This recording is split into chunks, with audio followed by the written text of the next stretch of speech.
Waalaikumsalam warahmatullahi wabarakatuh. Alhamdulillahilladzi razaqana al-jihad fi sabilillahi al-islam wa nassara 'abdahu wa adda jundahu wa hazama al-ahzab al-wahdah. Ashhadu an la ilaha illallah wahdahu la sharika lah wa ashhadu anna sayyidana Muhammadan abduhu wa rasuluh. Allahumma salli wa sallim wa barik ala sayyidina Muhammadin wa ala ali sayyidina Muhammad. قد قال الله سبحانه وتعالى ولا تحسبن الذين قتلوا في سبيل الله أمواتا بل أحياء عند ربهم يرزقون. Jemaah yang dirahmati Allah Subhanahu wa taala, alhamdulillah di malam hari ini kita semuanya berkumpul bersama-sama di dalam rangka untuk hadir dalam acara Isra dan Mi'rajnya baginda Rasulullah sallallahu alaihi wasallam, serta mila hari ulang tahun Majelis Anwarul Asrar yang ketiga tahunnya, sekaligus kita memperingati 100 harinya para syuhada yang meninggal dunia. Mudah-mudahan mereka semuanya mendapatkan perlindungan naungan Allah Subhanahu wa taala di dalam kubur. InsyaAllah dengan kehadirannya kita hadir datang ke tempat ini, Allah Subhanahu wa ta'ala selalu memanjangkan usia dari umur kita, disehatkan jiwa raga kita, diluaskan rezeki kita, diberkahi dalam kehidupan dunia akhirat. Amin ya rabbal alamin. Jamaah yang dirahmati Allah Subhanahu wa ta'ala, mengenang 100 harinya para syuhada yang meninggal dunia, kami akan bahas sedikit mengenai para syuhada. Tentu ada sebahagian orang yang bertanya-tanya, kenapa sih para syuhada yang meninggal dunia mereka tidak perlu disolatkan ataupun dimandikan? Kenapa?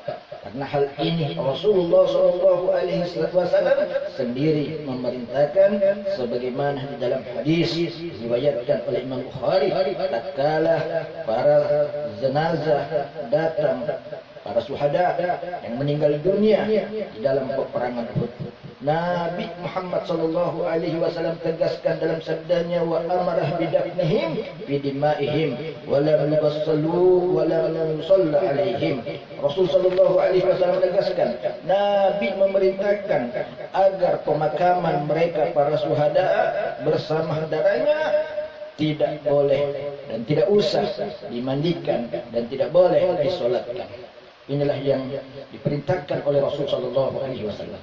Dalam hadis yang lainnya juga baginda Rasul sallallahu alaihi wasallam bersabda, la tughsiluhum fa inna kulla jurhin aw kulla damin yafuhu miskan yaumil qiyamah.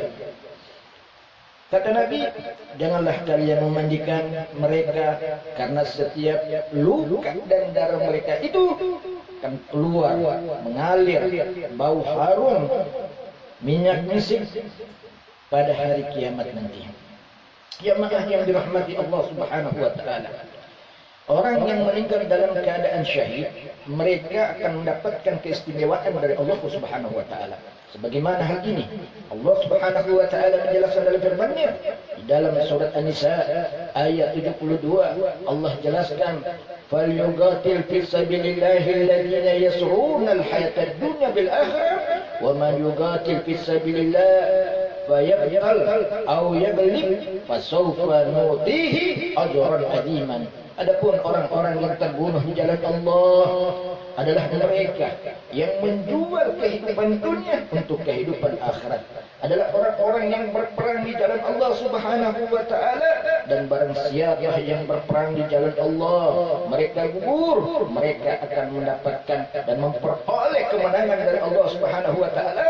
Maka Allah Subhanahu wa taala berkata, maka kami akan memberikan pahala yang sungguh sangat besar pada hari kemudian nanti. Itulah balasan yang Allah Subhanahu wa taala berikan kepada mereka yang mujahid berjuang di jalan Allah Subhanahu wa taala. Dalam sebuah hadis juga yang diriwayatkan oleh Imam Tirmidzi, Rasul sallallahu alaihi wasallam menjelaskan dalam sabdanya ada 7 keistimewaan dan keutamaan bagi mereka para syuhada.